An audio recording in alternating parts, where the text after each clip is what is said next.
Let's return now to federal politics. Joining me now is the Cabinet Secretary and Assistant Minister for the Digital Economy, Andrew Charlton, and the Shadow Assistant Minister for Education, Zoe McKenzie. I'm really interested to talk to both of you. I know you've both been heavily involved in analysing, researching the impact of technology, particularly AI, in Australia. Zoe, to you, I was just reading a piece that you wrote nearly 2 years ago when you were in Europe about what was being done to regulate AI and to manage AI. Are we leaving this too late? What can be done to get the balance right, Zoe?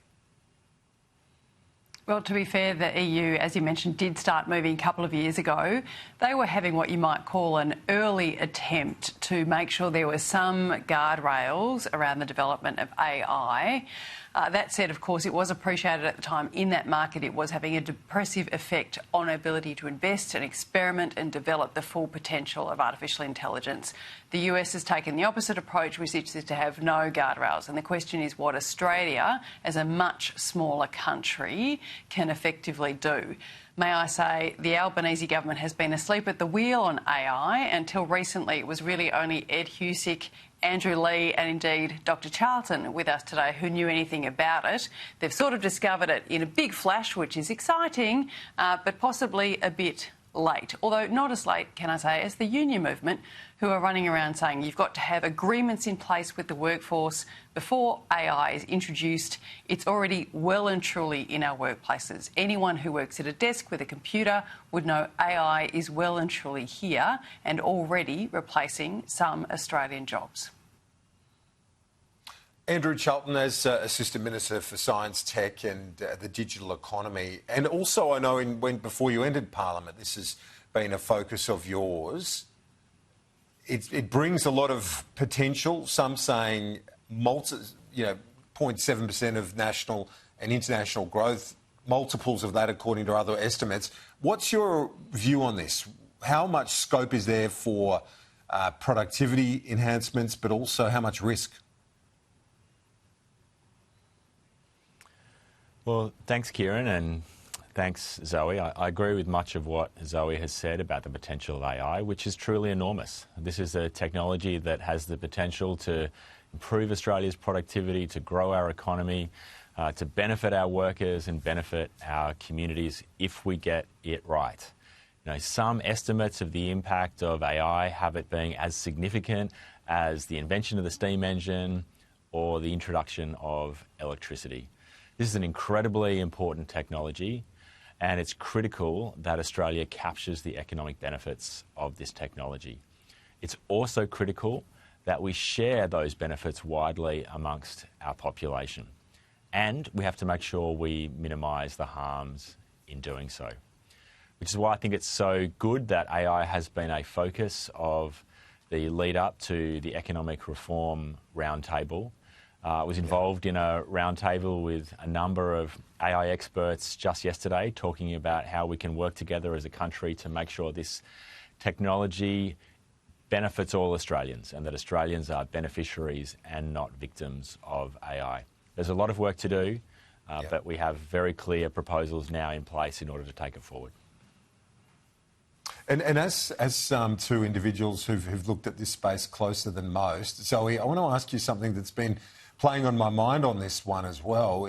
I know that we're talking about the data centres and the huge electricity demands that come with AI, but isn't there also the scope, given what Andrew's talking about there, this generational leap in capacity where this technology can also see us leap ahead in much greater pace and almost exponential pace on things like energy? We talk about 2050 net zero, but we could be seeing breakthroughs within a couple of years that people have never even contemplated on this.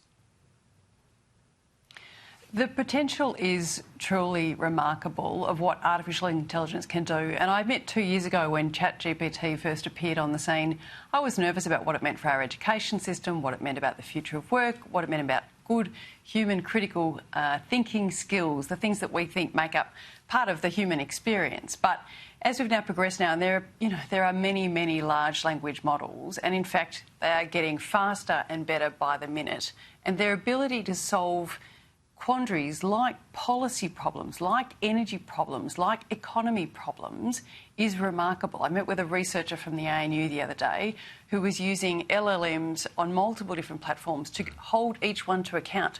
One will investigate a certain problem and the other one will criticise that investigation or the proposals that come from it to constantly keep improving the outcomes. So whatever our policy dilemma is, whether it be energy, education, world of work, AI will have an impact in making us better and pushing our thought further. The question is what remains for the humans to do it. Where do we make sure we manage to step in and insert human know-how and human gut instinct, frankly, on where the brakes need to be applied?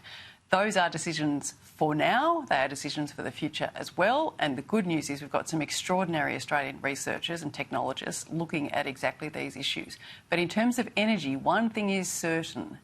AI is going to need abundant energy. We know Google, Meta, Microsoft are all investing in their own nuclear and SMR technology in the United States to make sure they have the power they need to meet our demand in artificial intelligence. Andrew, can I get your reflections on that as well? Because there is the demand, but also the opportunity.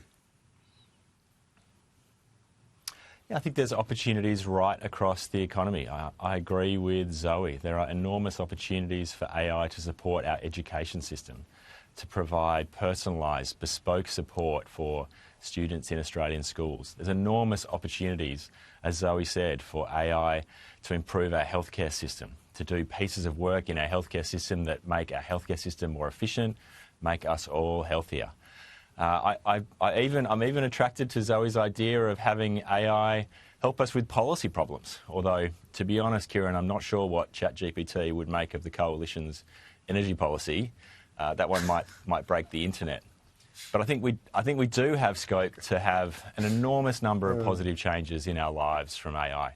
Those changes aren't given. We need to work very hard to mitigate some of the risks and to make sure the benefits are spread broadly.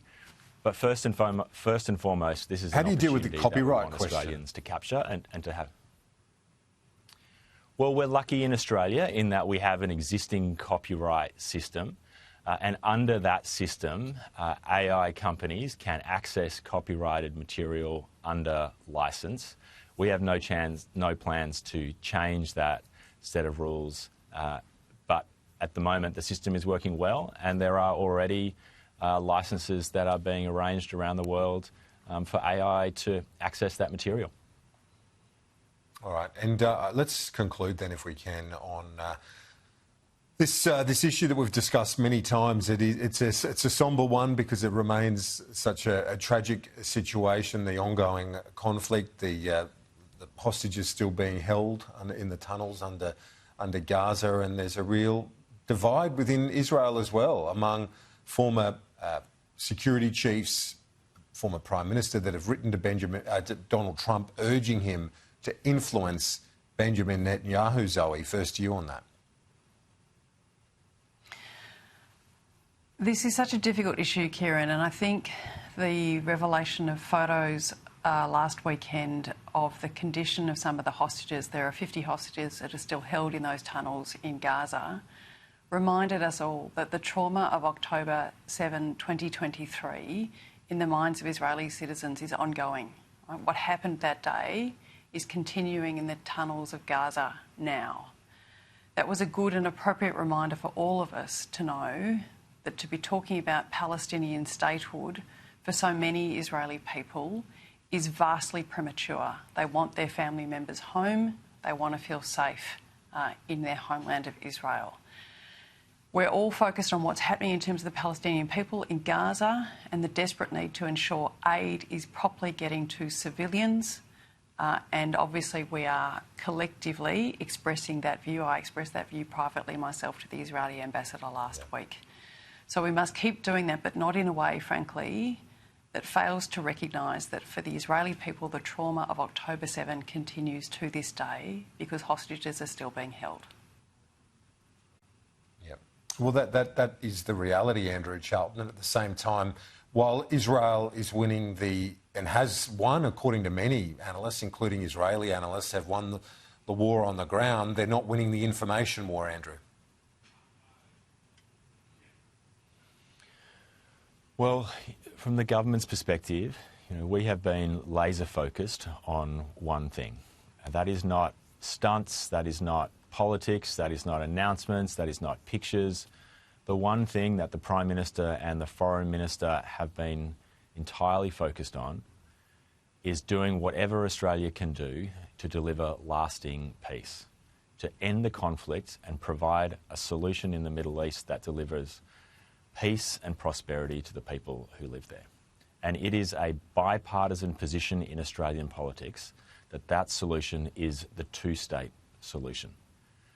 That's what the Foreign Minister is working on. That's what the Prime Minister is working on.